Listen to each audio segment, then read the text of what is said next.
Hello, my name is Amy Lin, and I am the Technical Advisor at BRI Bioresource International. It is my pleasure today to present to you the title, The Efficacy of Xylanase and DFM Combination in Disease-Challenged Floor-Raised Broilers.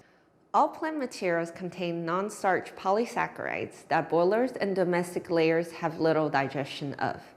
Arabinoxylans, which we refer to as xylans, is the most abundant of the NSPs. The undigested portion are known to entrap nutrients within grain cell walls, reducing the overall value of feed. For example, a digestibility of 3,000 kcal diet, up to 450 kcal of the energy is undigested. These NSPs increase digestive viscosity, reducing feed intake and nutrient utilization.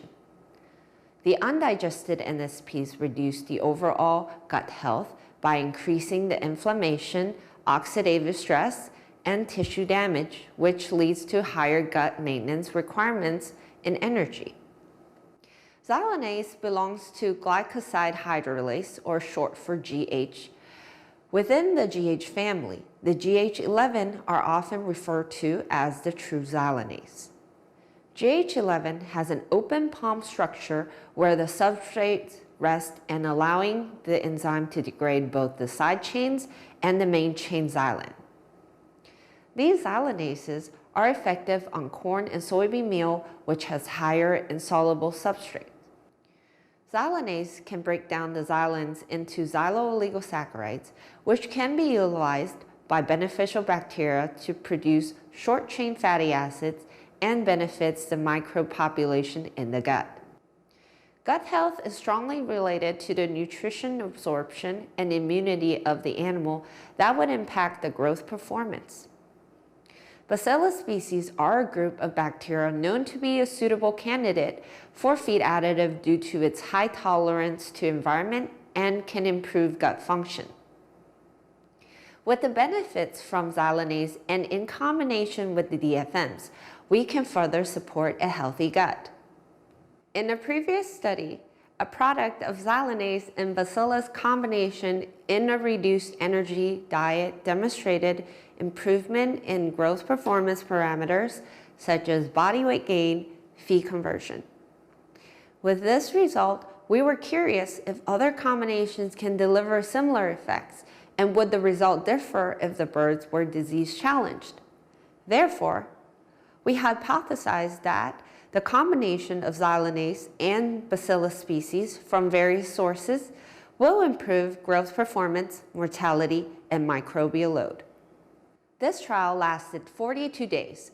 We used 3,120 raw 708 male and female broilers, and there were 3 phases of diets used here. The energy and protein inclusions are shown in the table. In order to test the product's efficacy under realistic scenarios, the birds were raised on reused old litter to create a mild field stress.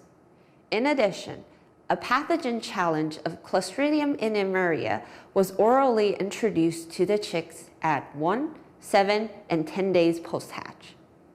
Keep in mind that we are not testing a therapeutic product. Therefore, with a pathogen challenge, our goal was to achieve a 5 to 6% mortality, which allow us to determine the efficacy of these xylanase and DFM blends on a disease challenge model. There were a total of 6 treatments. Positive and challenge control birds were fed the standard diet with no product addition. The 4 other treatments were fed diets with different combinations of xylanase 1 or 2 and DFM 1 or 2. All birds were exposed to the mild field stress by reused litter. The challenge control and the 4 product treatments were additionally challenged with Clostridium innemoria. So why are these combinations selected? Xylanase 1 and 2 are both commercial GH11 products, therefore the enzymes have a very similar characteristic. Whereas Xylanase 1 is a modified GH11 with an extended enzymatic site, which allows for improved catalytic activities and structural modifications. And Xylanase 2 is a well-known and reputable xylanase in the market. In our previous study, we tested these two xylanases in vitro for soluble and insoluble xylan degradation efficiency. For the soluble xylans, Xylanase 1 degraded 50% of the soluble xylans within an hour, while Xylanase 2 degraded 30% in 3 hours. As for the insoluble xylan, Xylanase 1 degraded 20% of the insoluble xylan within an hour, which took Xylanase 2 5 hours to achieve the same result. And for the DFMs, DFM 1 and 2 are both bacillus species, where DFM 1 is a blend of multiple bacillus and DFM 2 is a single-strand bacillus product that is also well known and reputable in the market. The antibacterial activity of the two DFM against Salmonella and Clostridium were tested previously. Both DFMs demonstrate the antibacterial activity in inhibition or competitive exclusion. Each treatment have 10 replicates with 52 birds in each pen. And for the purpose of a fair comparison between the different sources of Xylanase and DFMs, the dose was applied as recommended by the manufacturer. Now we will be looking at the results. All our data sets are set up in a similar manner with the title at the top, y-axis is the parameter, and x-axis are the different treatments. First dark blue bar is the positive control, followed by the challenge control in gray. And blend A, B, C, D are in blue, green, purple, and pink. On the lower left corner, I have the treatment description for a reminder. Here we're looking at the 42-day body weight, where the challenge control in gray had the smallest body weight at 42 days. The control, blend A and D, had the significant higher body weight, and blend B and C were intermediate. Note here that blend A birds were almost the same size as the non-challenge control. In the feed conversion ratio, we see the same trend as the body weight result. The challenge control was definitely separated from the other treatments, where the FCR was around 1.87. Control had the best feed conversion ratio, followed by blend A and D, while blend C and D did improve feed conversion ratio when compared to the challenge control, but it did not perform as well as blend A and D. Earlier, I have mentioned that by disease challenging these birds, our goal was to achieve a 5 to 6% mortality. As this slide demonstrated, we were able to achieve a 6.5% mortality in the challenge control, which was the highest mortality of all the treatments. All product blends were able to reduce the mortality from the challenge control, and blend A, D were able to lower mortality to the same level as the positive control. Additionally, we were interested in the uniformity of the flocks by measuring the body weight coefficient of variation, where the challenge control once again showed less uniformity.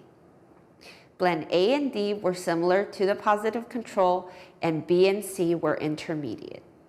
One of the ways to confirm necrotic enteritis in a flock is the gross lesion primarily found in the jejunum and ileum. At day 21, we sampled 4 birds per pen that weighed closest to the average body weight, and at 42 days, we sampled the remaining 40 birds left in the pen. At both 21 and 42 days, the challenge control had the highest lesion scores, where positive control had the lowest, followed by blend A and D, then B and C.